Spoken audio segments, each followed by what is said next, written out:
Can we feel safe and be safe from any contagious disease? I'm going to read from two inspired sources. And what you're going to hear is a science. And like any science, it is here now for us to use, to demonstrate. But in order to use a science, you must know its rules and you have to abide by them. Now, the science that we're talking about today is not a physical science, but it's a divine science. It's the science of God. It's the science of Christianity. It's the very principle that Jesus practiced 2,000 years ago. And I'm going to start first with an article written called Contagion by Mary Baker Eddy. Whatever man sees, feels, or in any way takes cognizance of must be caught through mind, inasmuch as perception, sensation, and consciousness belong to mind and not to matter. Floating with the popular current of mortal thought without questioning the reliability of its conclusions, we do what others do, believe what others believe, and we say what others say. Common consent is contagious, and it makes disease catching. People believe in infectious and contagious diseases and that anyone is liable to have them under certain predisposing or exciting causes. This mental state prepares one to have any disease whenever there appear the circumstances which he believes produce it.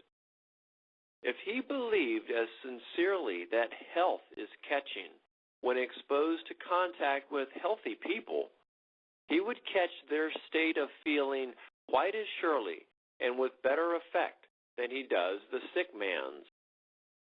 If only the people would believe that good is more contagious than evil, since God is omnipresent, how much more certain would be the doctor's success and the clergyman's conversion of sinners?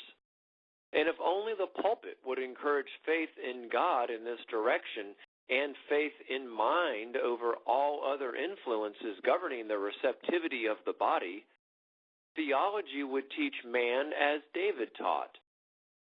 Because thou hast made the Lord, which is my refuge, even the Most High thy habitation, there shall no evil befall thee, neither shall any plague come nigh thy dwelling. The confidence of mankind in contagious disease would thus become beautifully less, and in the same proportion would faith and the power of God to heal and to save mankind increase, until the whole human race would become healthier, holier, happier, and longer lived.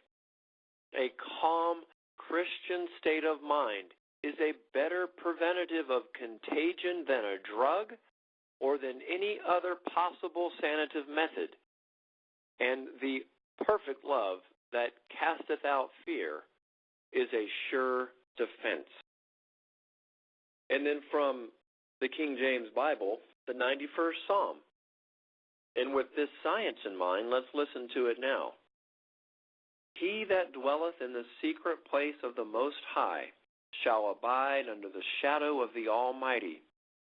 I will say of the Lord, He is my refuge and my fortress. My God, in Him will I trust. Surely He shall deliver thee from the snare of the fowler and from the noisome pestilence. He shall cover thee with His feathers, and under His wings shalt thou trust. His truth shall be thy shield and buckler. Thou shalt not be afraid for the terror by night, nor for the arrow that flieth by day, nor for the pestilence that walketh in darkness, nor for the destruction that wasteth at noonday. Because thou hast made the Lord, which is thy refuge, even the Most High, thy habitation. There shall no evil befall thee, neither shall any plague come nigh thy dwelling.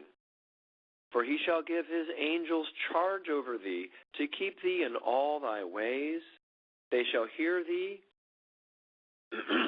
They shall bear thee up in their hands, lest thou dash thy foot against a stone. He shall call upon me, and I will answer him. I will be with him in trouble. I will deliver him and honor him. With long life I will satisfy him and show him my salvation.